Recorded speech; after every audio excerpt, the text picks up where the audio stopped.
טוב, זכות הדיבור הבאה תהיה פה לידי פרופסור יוג'ין קנטרוביץ. אם אפשר רק באמת לעמוד בזמנים כדי שיהיה לכולם... לא, עדיף שתדבר בפודיום, כי... מפה גם המצלמה מצלמת. I'll speak in English and I hope you'll suffer along.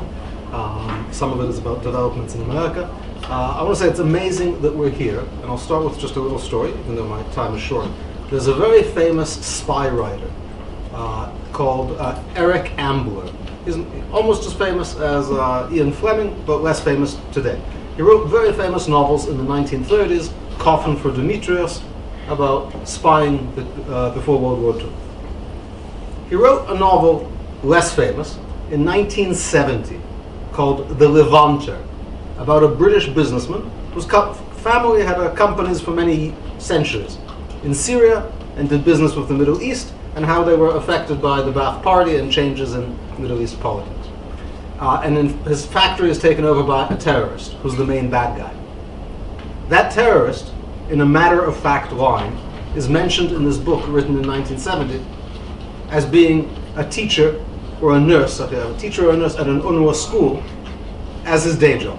That was 1970. And it was a matter-of-fact thing. It was like, of course that's what he's going to do. So the problem that we're dealing with has been here for a long time, and we've made more progress in this year than has been made in a long time, and everyone here needs to be thanked. People have been working on this for a long time. I think I first heard about UNRWA from David Bedin many decades ago, and so many people have done so much. We've been very active here. We've written reports about UNRWA, spoken, Noga especially, and Vadot of the Knesset, and one of the things we're particularly engaged on is the issue of the immunity of UNRWA. Because as the United States Supreme Court Justice John Marshall said, the power to sue is the power to destroy. And there's no other way to destroy UNRWA. The General Assembly is never going to get rid of it. It is our belief, and I have written this in an amicus brief in a US court lawsuit against UNRWA that has been brought, an amicus brief signed by the former Attorney General of the United States, Michael McCasey, some generals of the United States, myself, some other professors, that UNRWA does not have the immunity of the United Nations. That is why we had this agreement with 1967, and without this agreement, they have the immunity they had before this agreement, which is no immunity. Crucially, that is not the view, as far as I can tell, of many people in the foreign ministry, who actually asked me to take down a tweet that I wrote saying that the law eliminates UNRWA immunity. In other words, they are going to continue. You're talking Israeli? Yes. Yes. Israeli, yeah. That's not... Can you elaborate on this for a second? Yes. Most United Nations organizations share the immunity of the United Nations. But there's hundreds of United Nations organizations, and they're all different in various ways and various degrees and structure.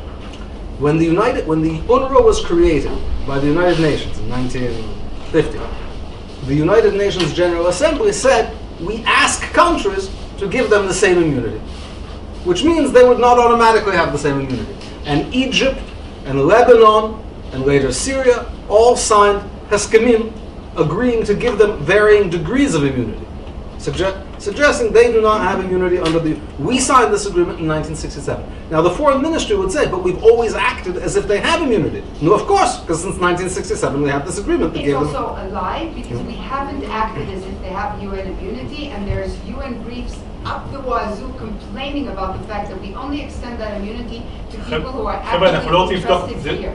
אנחנו לא נסיים דיונים מהרוב. נוגה. לא, אני שנייה רגע, אני לא מנסה להפריע, אני חושבת שזה חשוב. אני לא חושב שאת מנסה להפריע, אנחנו לא נסיים. סבבה, אבל... בזמן ההתייחסויות שלך תוכל להגיד מה שתרצי. זה לא...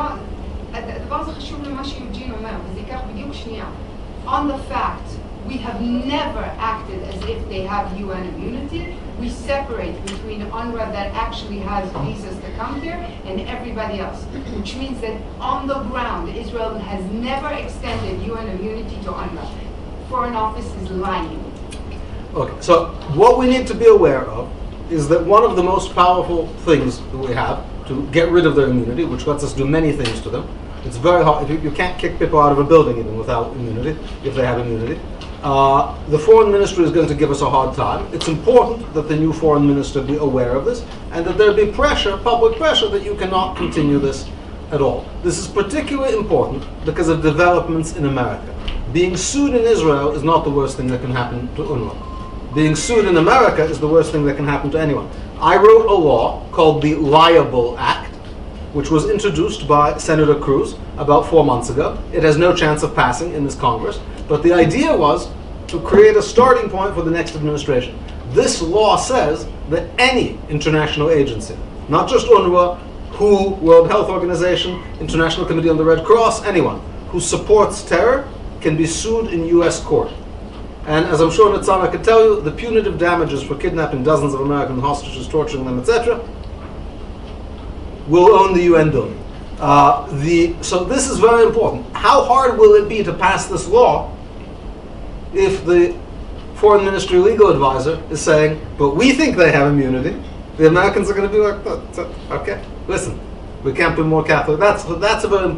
This law, I believe, the American law, is the secret for not just getting rid of UNRWA, suing them into bankruptcy, complete bankruptcy, but also getting rid of many other problematic UN agencies. We're talking billions of dollars in punitive damages in American courts. But we need to move it forward. So it's crucial that Israel leave room for America to work, because a lawsuit in an American court is much worse than a lawsuit in an Israeli court. Thank you.